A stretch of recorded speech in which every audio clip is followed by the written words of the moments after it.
What's up, my Central Unit? It's the Central Man here, so back again with another WCW pay-per-view review.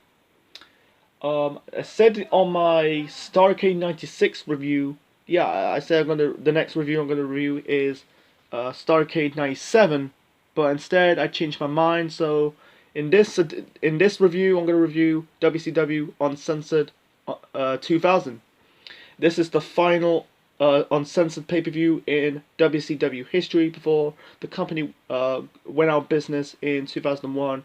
If I do, WCW Greed 2001, the last WCW pay-per-view in its history, I will do it in the near future. Because the backstory is that the original plans for the final pay-per-view, the rumors they're trying to do the pay-per-view after Greed, but, and that's another story another time. But the original plans for for the Greed pay-per-view in '01, the original plan, the original name of it, supposed to be Uncensored 2001 or Uncensored Greed 2001, but instead they kind of like ditched the Uncensored name and just call it Greed of '01.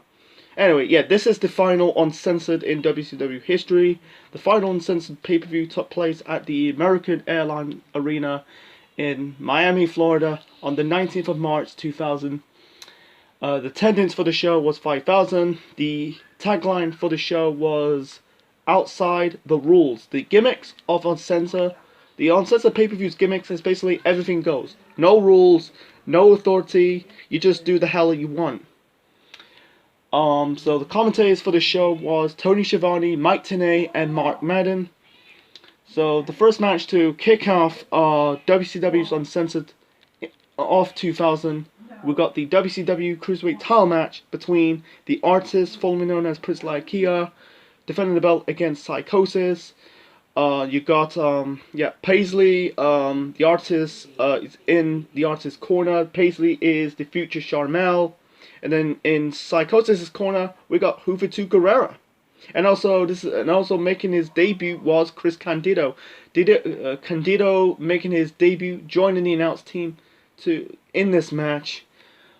This match, it wasn't like a classic WCW pay-per-view from the past, from like the mid like 96, 97, 98. No, this wasn't shit, like horrible, but it wasn't great. It was kind of like there was one botch. He basically had, I think it was Psychosis or Iaukea. I think it was Psychosis. They kind of botched like a botch roll up. That was not that good. Like Psychosis was a bit of a dumbass. He was about to do a move on the top rope. Paisley kind of interfered in some parts of the match, like smacking Psychosis in the face while the referee's not looking. Anyway, it was uncensored. She can do hell at one, but she's trying to interfere with Psychosis again. But like Hoovy kind of like kissed Paisley in the face. Paisley kind of wrestled Hoovy on the ground, ripping his t-shirt off. I think it was going for ripping the pants, but yeah, Psychosis hit the leg drop or the guillotine leg drop onto the Artist. Instead of pinning the Artist, he just more focused on what's going on at ringside. And then in the end, the Artist got the win, hit the jumping DDT onto Psychosis to win this match and retain the WCW Cruiserweight Championship. It's like Psychosis was a dumbass. You had an opportunity to pin him.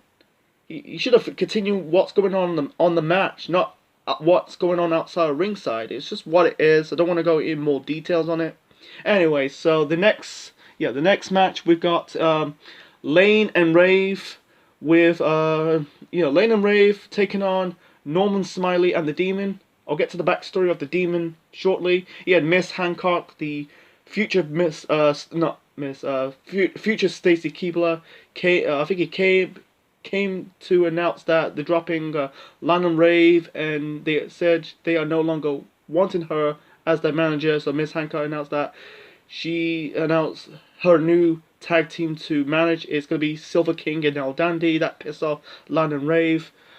The backstory of the Demon, that WCW and Kiss had a deal. WCW had a deal with Kiss, the rock band Kiss, that the Demon has a pay-per-view match, and then this is the pay-per-view match, and that was all BS. but that was bullshit because I think the Demon went on to face Sting at New Blood Rising, and plenty of matches in WCW in that year. It wasn't one match. It was basically he fight in lots of matches in WCW. Actually, he fought in Super Brawl.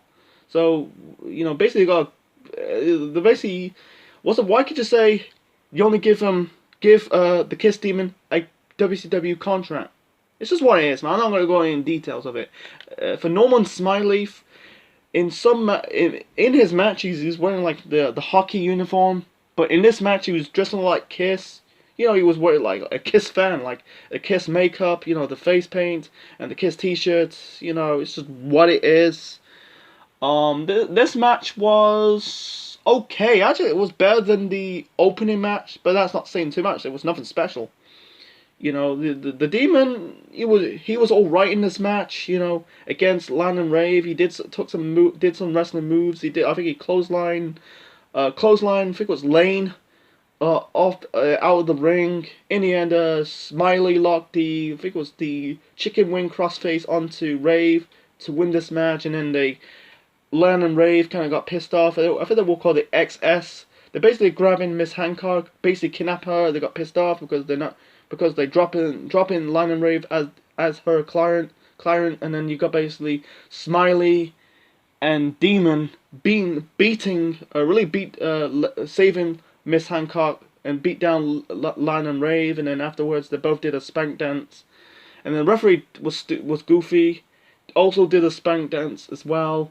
Well, at least with Miss Hancock, Stacy Keibler, she's a beautiful woman, but with the referee doing it, the spank dance, it was so goofy. I don't want to get more into it. So, yeah, an okay of a match, and then we got the Wall versus Bam Bam Bigelow. The story into this, you had the Wall basically choke slam Bam Bam Bigelow into the table on an episode of Thunder. This match sucked. I don't really call it a match. It was more like a brawl. And the one thing, it was so confusing. Uncensored is anything goes, no rules. What they did, like the Wall kind of chokeslammed Bam Bam Bigelow through the table, and the referee disqualified the Wall. Wait a minute, is it supposed to be uncensored? Everything goes. Got whatever, and then you got David Flair and Crowbar trying to beat down the Wall, and then the Wall kind of chokeslam the chokeslam Crowbar off the scaffold. It's basically the Kafala fighting on the middle side of basically WCW's version of the Titantron. Yeah, Wall chokeslam Crowbar off it, and he went through the fucking stage, and the announcers, basically everyone's saying like the people are trying to medal attend Crowbar. Looks like Crowbar got killed. Yeah, and Crowbar kind of like got stretched off into the ambulance. It was just, yeah, stupid of a match. And not really a match, it was a crappy brawl. Okay, and then we got the hardcore match for the WCW Hardcore Championship. We got 3 counts. All 3 members of 3 Count defended the belt against Brian Knobbs, because they beat Brian Knobbs for this championship. Instead of actually Shane Helms holding the belt, but it's every member of 3 Count as the champion. It's just, what? So it's a co champion. Anyway, so fun of a match, to be honest. It wasn't great, but it was a fun hardcore match. And if Knobbs eliminate all 3 members of 3 Count, he wins the championship. If one of 3 Counts beat Knobbs for the championship, they retain the title. Shane, I think it was Shane Helms got eliminated first. Like, Knobbs kind of placed the steel chair really onto Helms' head and kind of hits him with the mop in his face while the chair is placed on his head. Helms got eliminated, and then I think it was Even Courageous got eliminated, got pinned by Knobbs. Knobbs kind of powerbombed Courageous through a table outside of the ring. And then one thing this was so confusing. It wasn't like you had basically you got Knobbs holding, I think it was Courageous or Helms, more kind of like dropkick Knobbs, and Knobbs basically went over the table, more pins Knobbs, and the referee basically referee counts and Nobbs' legs is on the ropes, and then the referee kind of restarted the match because Nobbs' leg was on the ropes, and this is uncensored. This is probably everything goes anarchy, but it's just whatever. And then at the end, you had Nobbs hit more with the trust can splash. He climbed on the middle. He did a move on the middle rope, holding the trust can. Did a splash, pin him, and yeah, Brian Nobbs is the hardcore champion. And also, they kind of flip flop the belts. Like 3 count regained the title. 8 days later on Nitro, Nobbs won it back. And then I'll get to this situation after this review. Anyway. A decent, I'll tell you, it's a 3.5 out of 10, not 3 out of 10 out, not 3 out of 10, or 3 stars out of 5, or 3.5 stars out of 5. Yeah, the whole situation with the Nobbs on the foot on the ropes, kind of like this is uncensored, everything goes, but throughout the whole match, it was so confusing. Not the whole match, but the whole show, it was so confusing of this gimmick of uncensored. Anyway, okay, and then we got another tag team match. We got Billy Kidman and Booker with Tori Wilson as their manager, taking on Harlem Heat 2000. That is Stevie Ray and Big T. Yeah, Big T. Big T is the formerly known as Ahmed Johnson in the WWF. And, they kind of I think Stevie Ray turned on Booker T. They had the match on Uncensored with Big T for the rights, who gets the T in their name. I think Big T won this match, so Booker T is just playing on Booker. Yeah, basically the manager is, what's it called, Jay Biggs.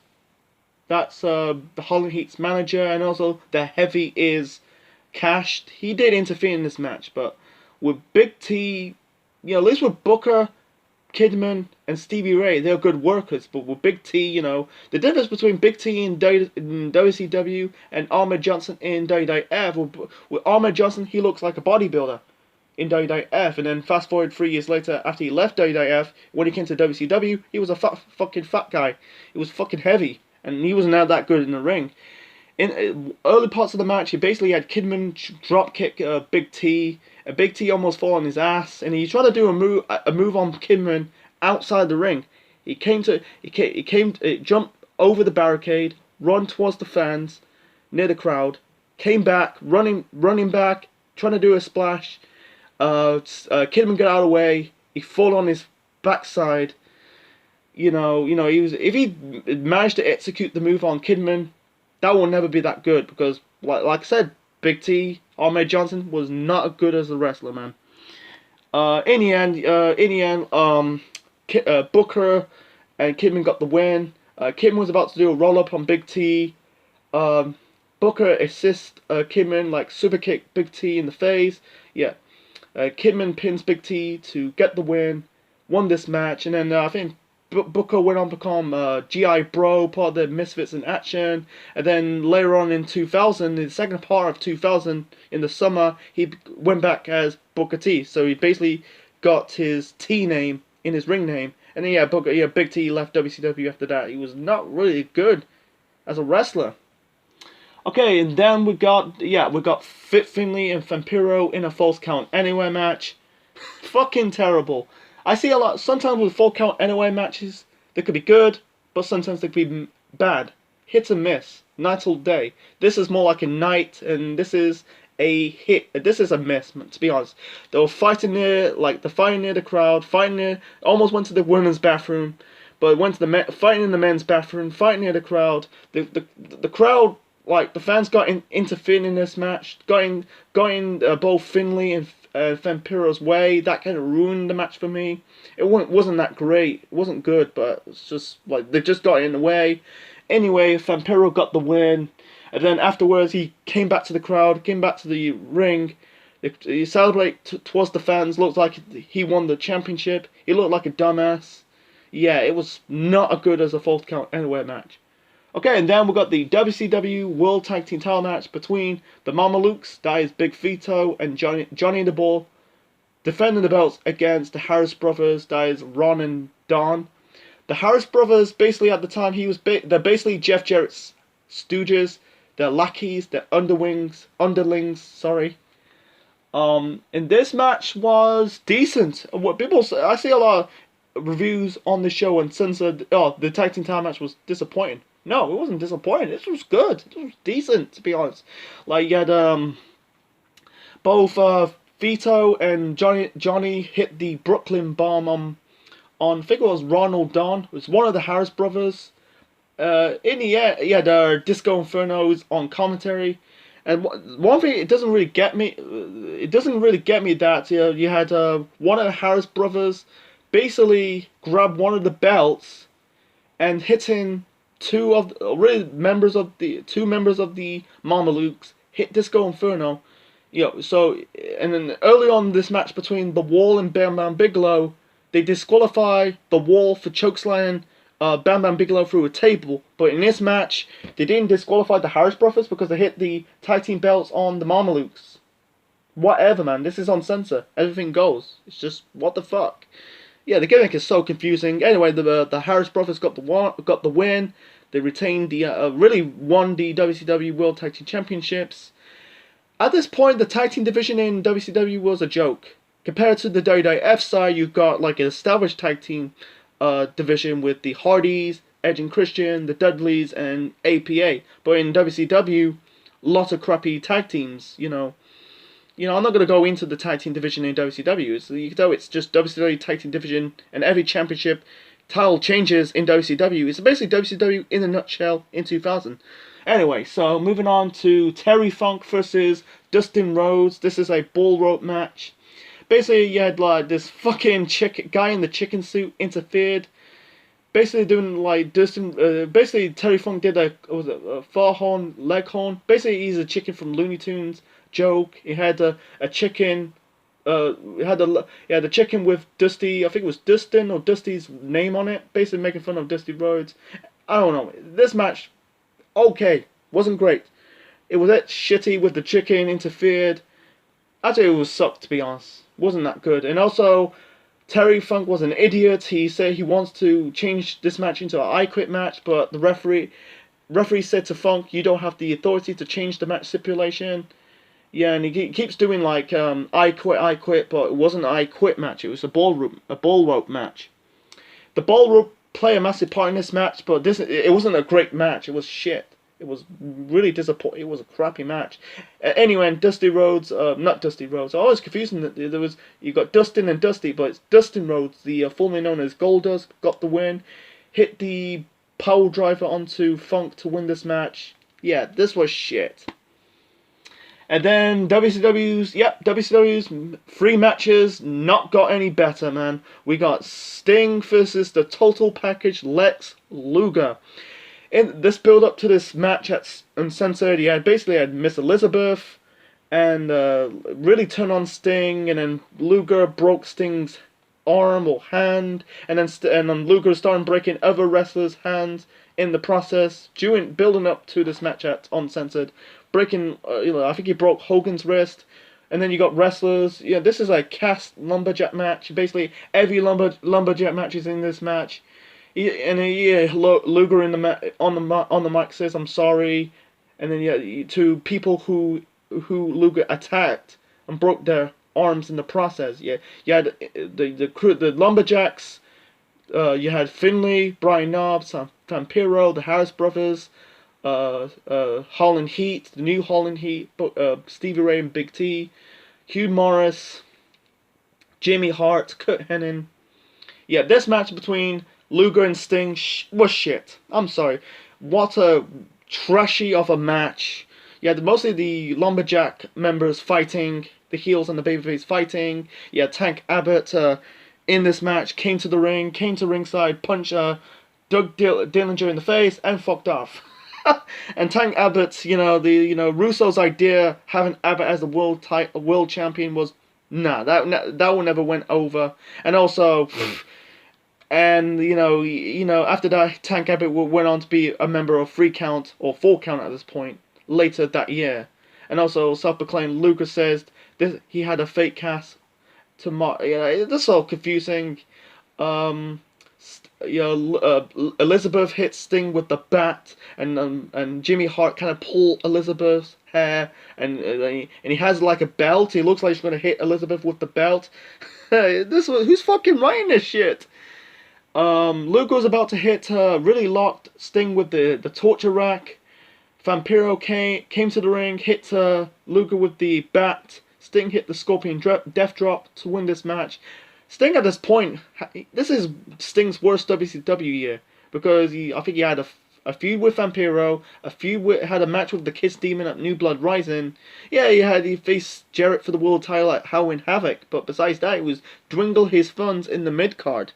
What the hell? Anyway, and then we got the World Heavyweight title match between Sid Vicious and Jeff Jarrett. Not a good match.